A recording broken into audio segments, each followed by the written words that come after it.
Hi, everybody. Welcome to the Virtue Signal. I'm Bill Whittle with my friend and colleague Alfonso Rachel. And this is where we try to talk a little bit about philosophy and morality. It's not so much about politics. Now, as we mentioned on our last show, this show is not exactly a two-part episode, but two topics that are both fairly closely related in terms of trying to succeed in the world. We talked last episode about perseverance, and now I want to talk about perfectionism. And Mark, at this point, you could cut to Zoe nodding because I have to scratch my nose. Actually, you know what? Come to think of it, Mark, leave that in. I'll tell you why. I really did have to scratch my nose, but perfectionism is the key to success, and it's also the key to failure. And it's a very temperamental servant or master, depending on what the case may be. If you want to excel at something, you have to have a certain degree of perfectionism. And as we mentioned in the Perseverance show, Zoe and I have been working on this project on the side, and it's been extremely challenging, taking a lot more work than I thought it would. And one of the reasons it's taking so long is because I'm determined I want to get it right. I have to get it right. And my determination to get things right is the reason I'm here. It's the reason Zoe's here. I mean, quality work, not in our particular case, obviously, but other people who might do quality work, is a result of not just hard work and perseverance, it's also a result of having a high standard and having the will to achieve that standard. So I want to talk about the downside of perfectionism first, because perfectionism is the perfect is the enemy of the good. And I have a person I've known pretty much all my life, and his problem is he has never succeeded. And he's never succeeded, because he's always swinging for the fences. Every time he gets to bat, he feels like he has to hit the home run. And that's why he never gets on base. Never. And the further he goes through life, the higher the stakes become. In a way, it's very much like a gambler who's now he's just spent his kid's college money and lost it. And now he has to mortgage the house to get the college money back. You know what I mean? It's a sunk cost kind of fallacy, but perfectionism can do that to people. Perfectionism can stop you from shipping the product. And we talked last show a lot about entertainment because we're both in that business, but this applies to anything. There comes a point where you have to balance the desire to put out the very best product you can and actually get that product out the door. Indeed, man. And just like you said, this translates into a lot of things. And one example that we can see right now is even in, the political realm. I mean, we're not trying to so much focus on the politics, but unfortunately, these kind of principles, even just in the day-to-day, translates into what we're going to be represented by in office. And just like you said, we got a lot of people swinging for the fences. And I think a lot of people do that in terms of politics too. It's like you think every time we got to swing, or it's swinging for the fences, not just we've got to find a presidential candidate who will save the country. Yeah, you're looking for a political messiah. And it's like, no, it doesn't work that way. You got to try to get these first downs. Okay, you got to get elected to school boards and county commissions. You got to get elected to state legislatures and all that other stuff. Amen. Because if these things aren't stocked, if we don't have these in our localities, what good's president? A president's job not to micromanage everything and fix everything. They can't do that. So that's a great point. We have to be stocked, where we are. We gotta, like you said, man, you gotta get on base, man. You gotta get on base. That's how you win baseball. You get guys on base, and watching a really good baseball team do things like sacrifice bunts and so on is the opposite of that kind of perfectionist drive for everything I swing at has got to be a homer. Absolutely, man. And when we don't get these politicians that don't walk on water, we try to drown them ourselves. So it's these kind of things, we have to really examine it and make sure that we're doing the groundwork, on what it is that we're trying to succeed at. We got to succeed the right way. So even when we succeed and we fail, people there, because you got people who are trying to succeed with something that probably, just like, what you were talking about with, excuse me, American Idol, these people who think they can come in there and they can just belt out a tune, and these people And should they're just be superstars. and they should be blown away about it. And each time you should be constantly, through your failures and even on your way to success, and even if you do get successful, refine your craft. Just Right. always try to get better at it. Are we, if you're trying to succeed at something, whether it's a business or whether it's politics or something like that, are you refining your craft and refining it the right way, refining it in the right direction? Because you can refine yourself into decay. You just keep rubbing away at it until you got nothing, right? You don't want to do that either. And you got people out there who are trying to succeed at and are succeeding at very rotten things. You got to have a standard, a foundation of what's right to know what to succeed at. And like I said, not just in politics, but even in your personal walk, your job, your family, being a success with your family, successful in your marriage, successful in raising your kids. All these things result in a product, right? So we want to make sure that even when we pursue the success of something, that it is the right approach, the right method of refinement. What do you square that by? And when you fail, how you can move forward and learn from that and all that sort of stuff.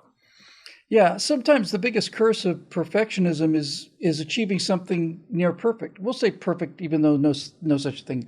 But sometimes the worst thing that can happen to you with perfectionism is you do something really, really, really, really good. I think the worst thing that could ever happen to you is that you go to Vegas for your first time and win a ton of money. There's a story from the Civil War about a Confederate General, Joe Johnson, who had a reputation prior to the war for being an incredibly great shot in terms of, hunting pheasant, right? Just an incredibly good shot. And what happened over the course of time was they would go out hunting and he would say, the angle wasn't right, or he constantly had excuses, not because he missed, he had excuses not to shoot. And the reason he didn't shoot was because he knew he had this reputation as being a crack shot, and he didn't want to ruin the reputation. So that kind of thing can really bind you. Yes. That sense that, wow, I've done 4 really great videos and now everything I do has to be great, or whatever your field may be. And now what I have to do has to at least match, if not top that. And therefore, I'm not even going to try and sit down and write it. It becomes crippling. It becomes the obligation of trying to match or top yourself when you do good work prevents you from doing more good work. Definitely, man. It's and that pursuit of perfection takes on, as we said, it takes on a lot of things. Whether it's a business, whether it's politics, whether it's your family, your relationships, you're trying to achieve this perfection or this perfect state, and that in itself can that could take a toll on what it is that you're trying to do. As the saying goes, what is it? Learn to leave well enough alone. Yep. Not that you want to be complacent and that you want to settle and stuff like that, but you got to be able to balance out, okay, this is pretty good right here, and not shoot yourself in the foot and cripple yourself in trying to achieve perfection. You don't want to do that either. Yeah. Back when we started doing these videos, independently with Declaration Entertainment, we had a really slow computer, and it took about 2 or 3 hours to render a 10-minute video. And we did one of them. I was working with Jeremy Boring at the time, and there was, I'm not exaggerating now, there was a 1 pixel line across the top of the frame where I had shifted something and I didn't have it fully locked down and rendered. 1 pixel line that ran through the thing, and he didn't even see it. And I said to myself, I got to do it again. It'd take 5 hours to do this thing, not reshoot it, just re-render it and all the rest of it. Yeah, if I see, but as long as I continue to have, if this video succeeds every time I look at it, all I'm going to see is that 1 error. So I did it again. I wouldn't do that again today because I've learned something. I've learned that kind of perfectionism can be ultimately just a form of vanity. Just plain vanity, and out of control ego. it's not the same as like, look, if I make a factual mistake, needless to say, I'll do it again. But something that minor, when perfectionism owns you to the degree that you can't ship product anymore, it is a form of pride and arrogance. You know, it's I can't possibly put out anything that has any mistakes in it. Well, guess what, Jack? You know, first of all, 95% of the people aren't even going to see it. Those that do see it aren't going to even know what it is. You are making a mountain out of a molehill here because of your diseased pride. Mm-hmm. We'll get to the good part of perfectionism in a minute, but sometimes that's what it can be. You know, it just be crippling. And crippling for reasons that shouldn't worry you if you were half sane, and I certainly wasn't. Then came a time when I realized, you know what, delivering a good product is better than not delivering a perfect product. And I'll tell you who helped me with this was Andrew Breitbart, and Andrew Breitbart was helped by somebody else. He was talking about how he had an offer to write a column on a daily basis. He said, I just don't think I can do a column on a daily basis. I just don't think I've got that in me. You know, I mean, some of the stuff I would write about wouldn't be very good. And the person who convinced him, and the reason he convinced me, was when the first person said, you know, half of the work that I put out is below average. And I thought, I'm free. I'm free. By definition. Yes, half of the videos that I produce are below average. That's the definition of average. And the other half is above average. So really, the reason that I was able to break through this perfectionism barrier was not so much that it had to be perfect, but how high could I get the average, right? How high could I maintain the average, knowing that half of the work I do is not going to be as good as the other half of the work that I do. Indeed, man, because I think I'm using this analogy correctly. You don't want to cut off your nose to spite your face, or no, you don't. That kind of thing. It's like, I got to cut off my finger. I'm gonna have to amputate my arm. It's like, it's not gangrene, man. You don't need to do that. But I guess part of perfection, if you're gonna seek perfection, I guess part of that process is to perfect when to know that, hey, trying to pursue perfection is gonna get in the way of you actually being good. You don't want to, or even having your product released at all. So and that's something that a lot of people struggle with, man. And I get it and I understand it, but like say for myself, I've had those offers too. We want you to be a daily columnist, a daily writer, or daily content, and I'm like, no, I don't want one, because I don't want my world to be consumed with politics. It's one of the reasons why I've said no. It's like, look, I don't want to live for that. It's not the politics that makes this country great. It's people using their God-given talent to be of good service, that makes America great. Just me like living for politics and having something to say about something political every day, I personally don't think is helpful. But if somebody sees that you have this quality, because even like myself, it's like, dude, I really don't think I would be that good at it. I don't think so. But when somebody else who's very successful in that industry is telling you, actually, I do think you would be good at it. How do you argue against that? It's like, wow, I mean, if you think I got the goods, then, who am I? They gave you the job offer in the first place. They seem to think you can do it. Right. Yeah. But like I said, it's that personal preference for myself. And I don't, not to say that I'm not appreciative of anybody who's offered the job, or the opportunity. It's like I said, politics is dirty business, and it just leaves you kind of poisoned. I want to do my due diligence within a certain measure. I don't want to, be so consumed with it. It's almost like, the saying, like, you don't want to be so heavenly minded that you're of no earthly good.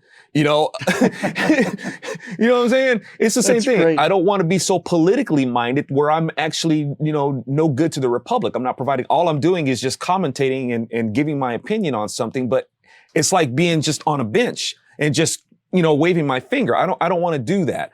And don't get me wrong, I'm not making a judgment against people who do have that occupation.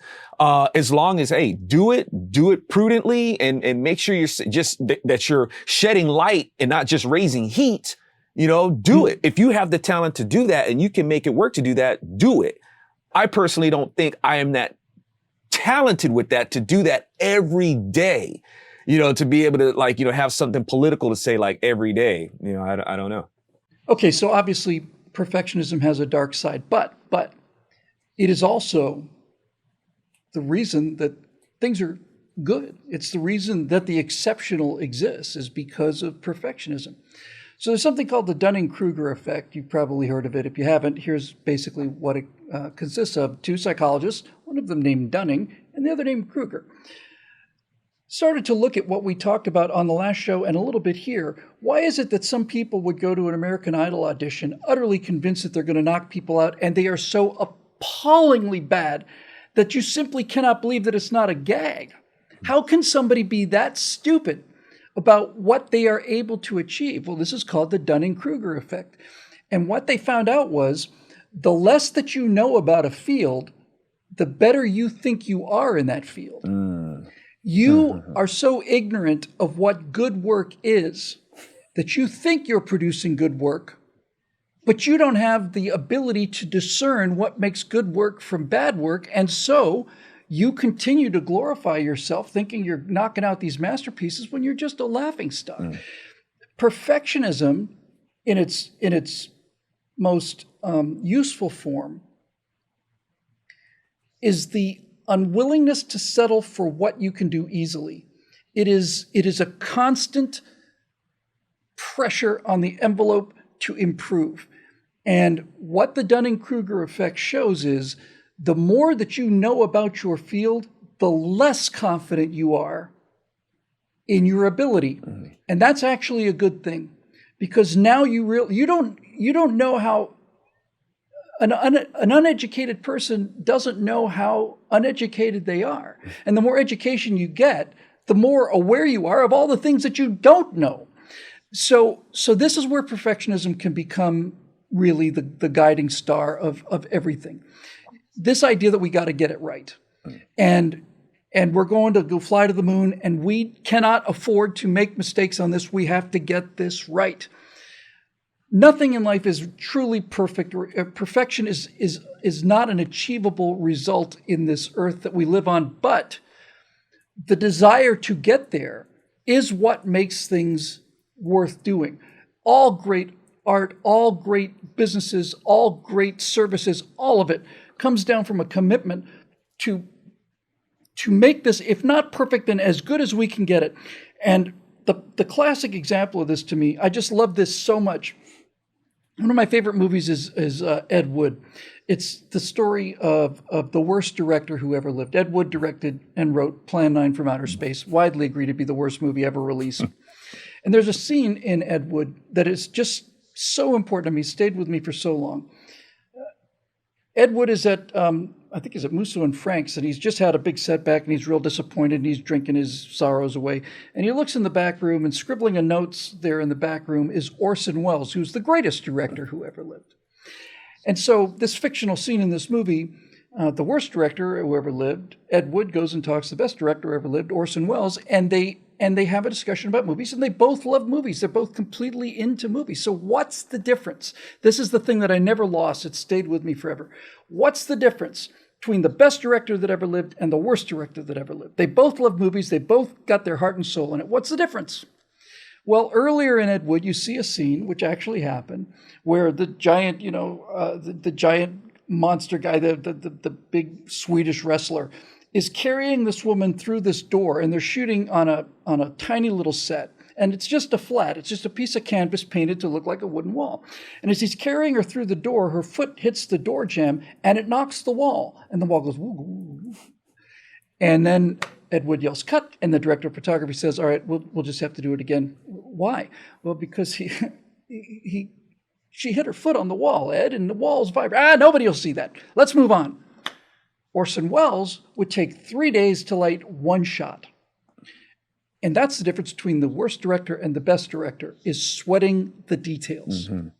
Absolutely, man. And, it's now, does that go back to, and you got to know which details to sweat, That's exactly right. That's where the game is won or lost. It's like, you giving the account of that one pixel line, versus kicking your foot on a door that's going to make the set move. It's like, okay, which detail are we going to sweat here? You know, and man, you want to talk about one of those things about knowing the profession, the lighting, just the lighting, just to make that actor look good. You know, it's like, I wonder if folks ever notice that, like, you know, when you see like an actor, like in real life, they look very how ordinary they look. They look like regular. It looks like a regular human being. Yes, it doesn't look like this movie star. Right. He's just a guy. You know, you just see this kind of matte image of them. They're void of all these nuances, right? The contrast. You don't see the contrast the same way. You don't see the background that they're up against the same way.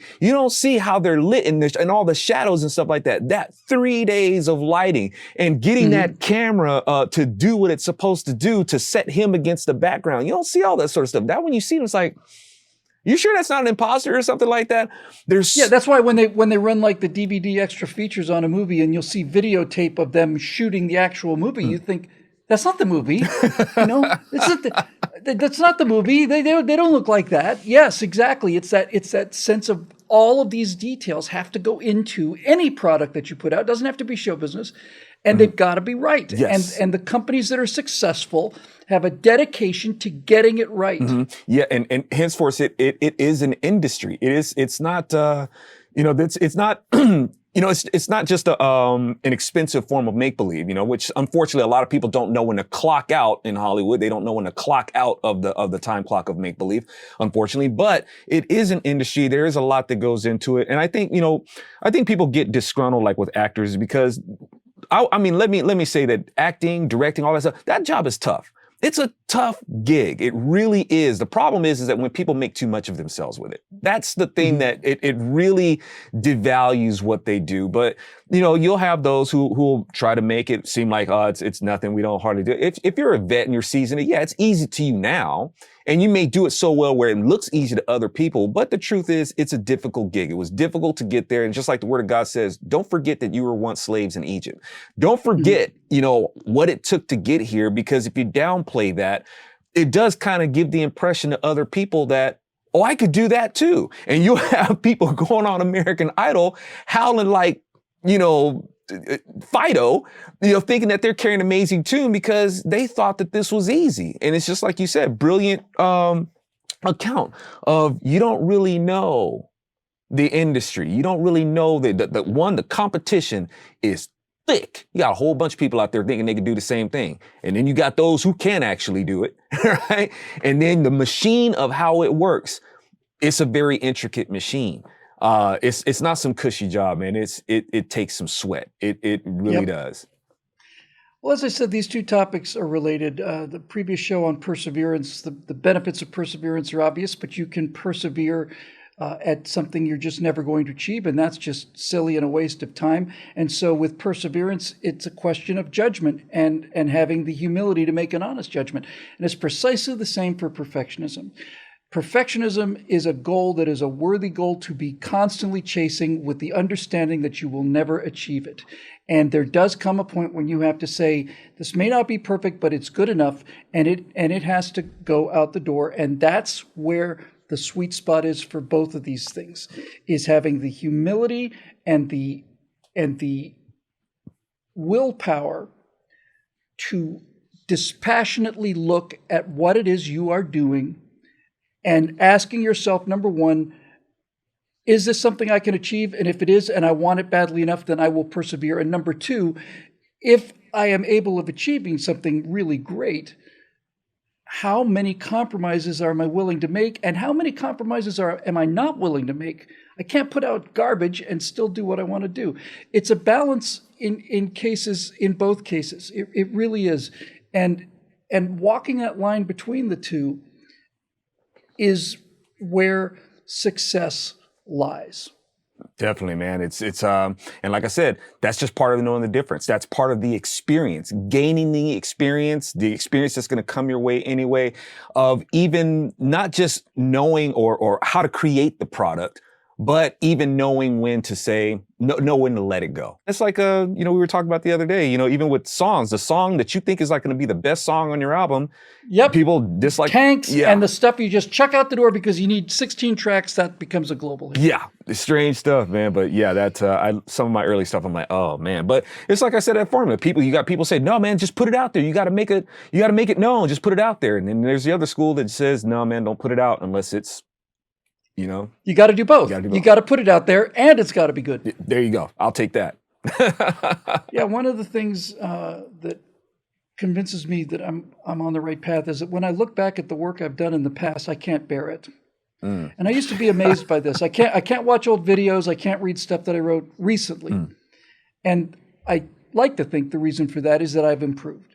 And that, I think, is a good sign. If you look at the work that you did earlier in your career and it causes you embarrassment, that means you've gotten better. Kind of getting better is what this show's all about. I cringe a lot at my early stuff. Yeah, me too. I must be getting better. I cringe at your early stuff too. I don't blame you. I don't blame you. Yeah, I don't blame you one bit. That'll do it for this edition of the Virtue Signal, which is made possible by our friends, the producers, the citizen producers at BillWhittle.com, who make this show possible. If you want to be one of those people, you can go to BillWhittle.com and click the Become a Member button, and you can make a one-time donation if you'd like. We will put it to good use because Alfonso, Rachel, and I both have perseverance and a sense of perfectionism. We also know when to quit, and we also know when to ship stuff out the door, which is what we're doing right now. We'll see you next week right here on the Virtue Signal.